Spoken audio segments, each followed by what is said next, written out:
C'est à Ypres, en Belgique, qu'une arme effroyable est expérimentée pour la première fois par les Allemands. Mais c'est dans la carrière de la Maison du Garde, à 2 pas du front de l'Oise, que les Français vont préparer la contre-offensive. Le 1er régiment du génie arrive dans le secteur vers le printemps, la fin de l'hiver, le printemps 1916.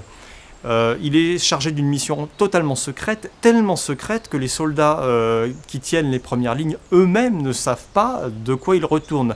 Ces sapeurs vont arriver avec leur matériel. Ils arrivent en gare de Rotonde en mars 1916 et ils arrivent avec ce qui paraît absolument extraordinaire pour les combattants, puisque ce sont des bonbonnes de gaz avec des réserves, avec des systèmes extrêmement sophistiqués qu'on n'a jamais vus sur ce front jusqu'ici. On n'est plus dans une guerre de conquête, on est vraiment dans l'optique d'une guerre d'anéantissement, et tous les moyens sont bons pour écraser, anéantir l'ennemi, y compris l'emploi du gaz.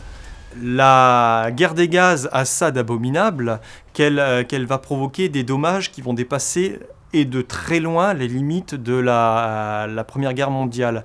Vous avez des gens qui décéderont bien au-delà de la Grande Guerre du fait de ces gaz. Et c'est peut-être ce qui a provoqué aussi cette espèce de mythe de la guerre des gaz qui aurait eu cette importance beaucoup plus grande que ce qu'elle a été réellement durant la guerre.